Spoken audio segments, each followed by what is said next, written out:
Welcome to the Jill on Money Coronavirus Market Update. It is Monday, June 15th, and welcome to your work week, which may look a lot like your weekend. I've been hearing people talk about how they just lose all sense of time during this period. It's so true. Especially if you're someone who is lucky enough to be working from home, it does feel like you're working constantly.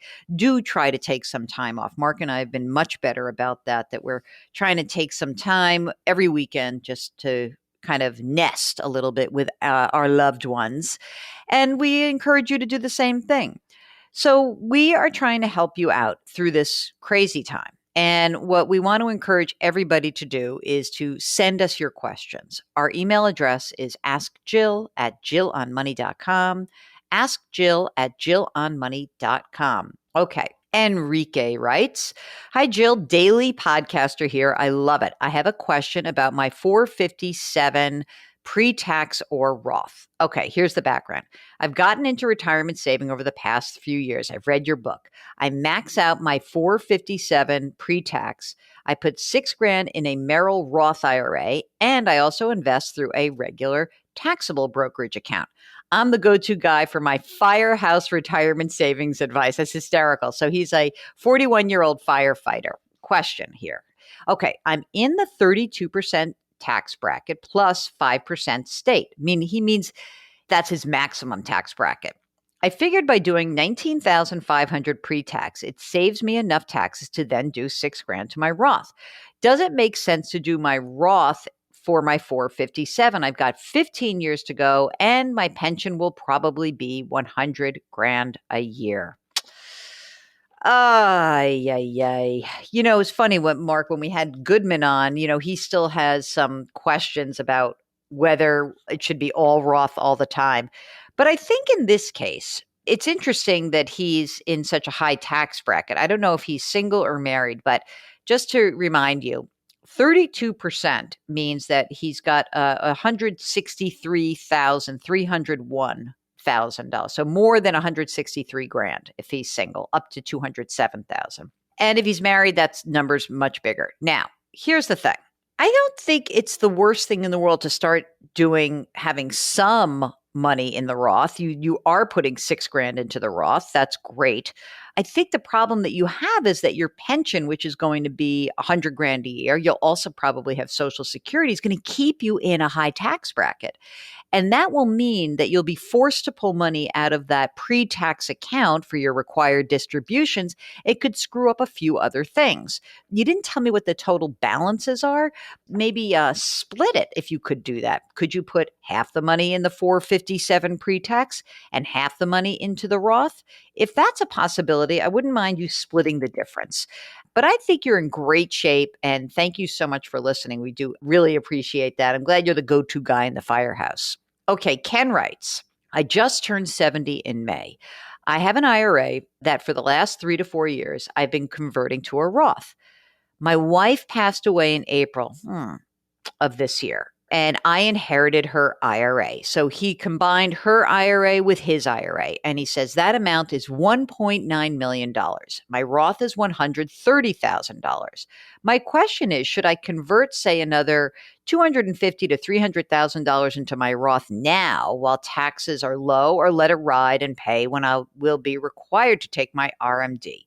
We have one child who's 38. He's doing okay money-wise. We gift him $30,000 a year. Thanks so much for your time. Love your show.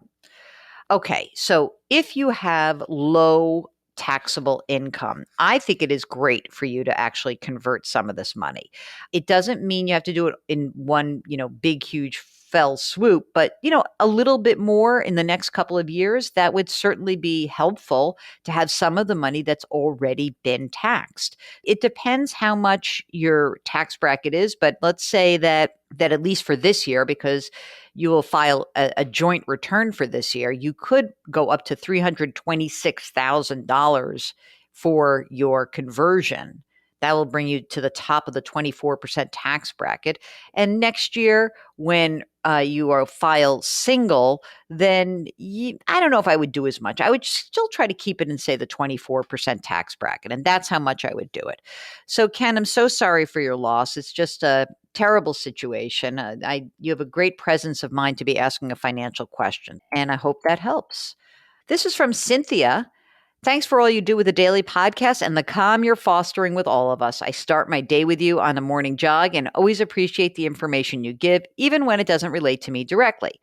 Okay, here's what Cynthia writes. We're having a real problem with my accountant. Can't get an answer from him on this. My university just started offering a Roth 403B option. I'm thinking of making all future contributions to the Roth instead of pre-tax. He won't give me an estimate on the tax implications. Is there a way to calculate this myself? An online tax calculator? I've looked and can't find one. I'm 56, my spouse is 58.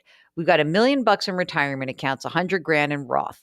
My only debt is a mortgage. I max out my 403B. We think we'll be in higher tax bracket in retirement, so exploring if I should put all future contributions into a Roth 403B.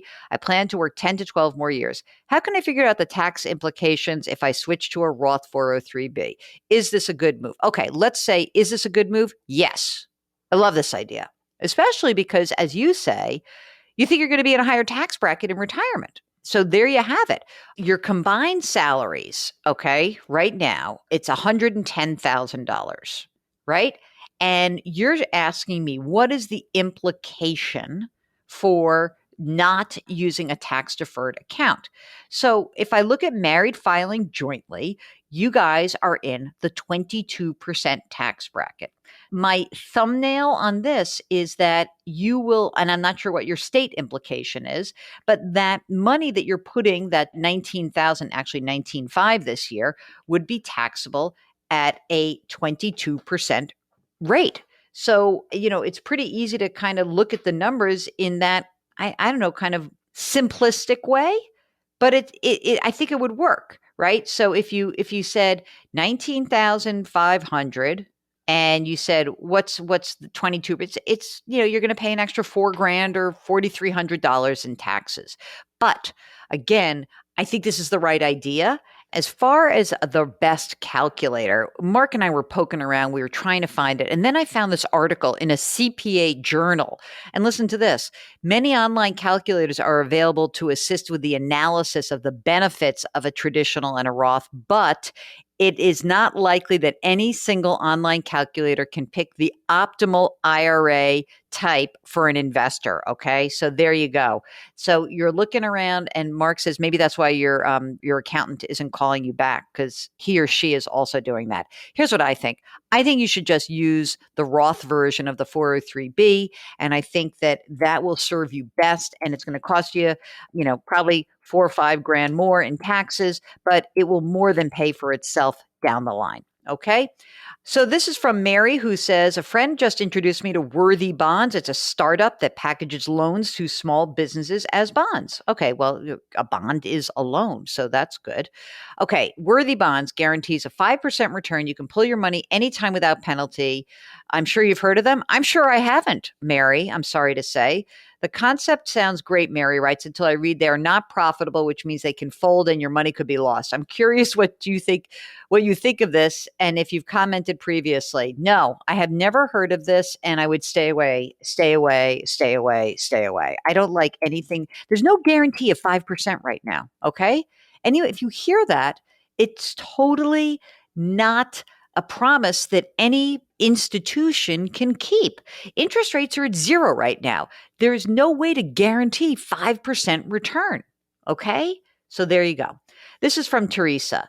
Jill. Oh, this is so nice. Your voice is a godsend. Thank you for all you do for us. 14 years ago, I hit my bottom in life, in my finances and my personal life. I've worked hard in getting better and staying better.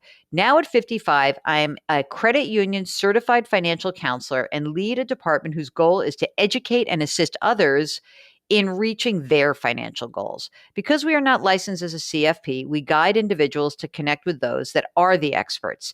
Yours is a podcast I recommend to groups I present in front of and to my team. Oh, isn't that nice? Thank you for making sense of what can be very confusing and scary. Thank you for your kind words and being that voice every day that brings comfort. You make me remember what I know so I don't make an emotional financial decision I may regret. And you teach me so much daily. Truly a godsend. Thank you, Teresa. Oh, Teresa, that is so nice. And you know what it says in the subject? Turned my failures into a life passion. Teresa, thank you for that note. Thank you for doing what you do. That is a godsend, helping people. And I appreciate your kind words. Mark and I always are so grateful that everyone who is listening. And we really do appreciate you taking the time to write to us.